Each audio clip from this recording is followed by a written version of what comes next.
ईश्वर का प्रेम, दया और अनुग्रह आप सबों को प्राप्त हो और ईश्वर का वचन आपके जीवन में परिवर्तन लाए। आज यीशु, मरियम और जोसेफ का पवित्र परिवार का पर्व मना रहे हैं। आज पवित्र कलीसिया पवित्र परिवार का पर्व मनाती है। यह पर्व क्रिसमस के सप्तक के अंतर्गत रविवार को मनाया जाता है। आज का सुसमाचार लूकस के अनुसार सुसमाचार से लिया गया है। आज के पाठों का सारांश। पहला पाठ, परमेश्वर ने इब्राहिम से किया अपना वादा पूरा किया और सारा ने एक पुत्र को जन्म दिया।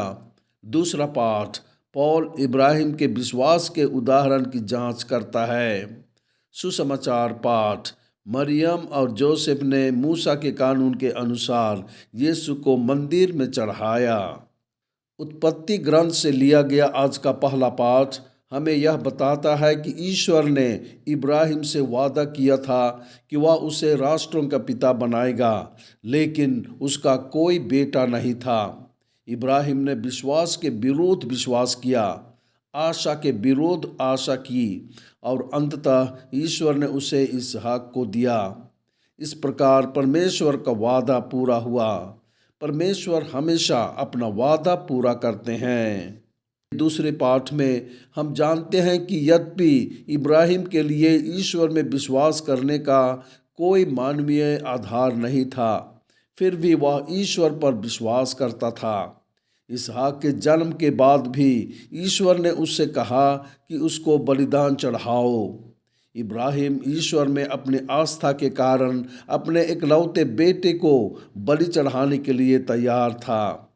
आज इब्राहिम को ईश्वर में आस्था के लिए जाना जाता है। उन्हें आस्था का पिता कहा जाता है।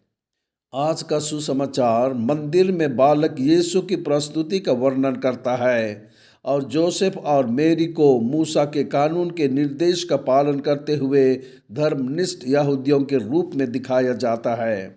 सुसमाचार मूसा के कानून के कई पहलुओं का उल्लेख करता है। खतना, पहले जन्मे बेटे का प्रभु को समर्पण और प्रसव के बाद एक महिला की शुद्धि। मूसा के कानून के अनुसार हर पहले नर बच्चे को 2 युवा कबूतरों के एक जोड़े के साथ ईश्वर को चढ़ाया जाना था। वहाँ जोसेफ और मरियम ने मंदिर में बच्चे को चढ़ाया और सिमियोन ने उनसे मुलाकात की। वह उस दिन को देखने का इंतजार कर रहा था। अंततः उसने देखा और कहा कि वह शांति से मर सकता है, क्योंकि उसने ईश्वर का उद्धार देखा और उसने उन तीनों को आशीर्वाद दिया। भविष्यवक्ता अन्ना हमेशा मंदिर में रहा करती थी और उसी समय आकर उसने ईश्वर को धन्यवाद दी और उन सभी से उसके बारे में बात की जो जेरूशलेम की मुक्ति की तलाश में थे।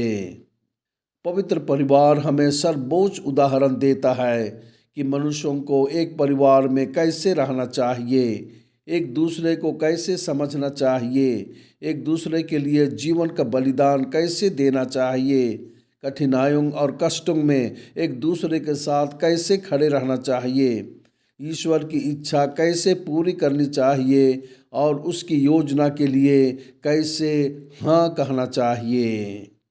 प्रार्थना। हे प्रभु यीशु ख्रिस्त, आप धरती पर आए और एक परिवार में रहने लगे। आप मरियम और जोसेफ के साथ रहे और सभी पड़ोसियों का भला किया। एक अच्छा ख्रिस्ती परिवार बनाने में हमारी मदद करें। आमीन।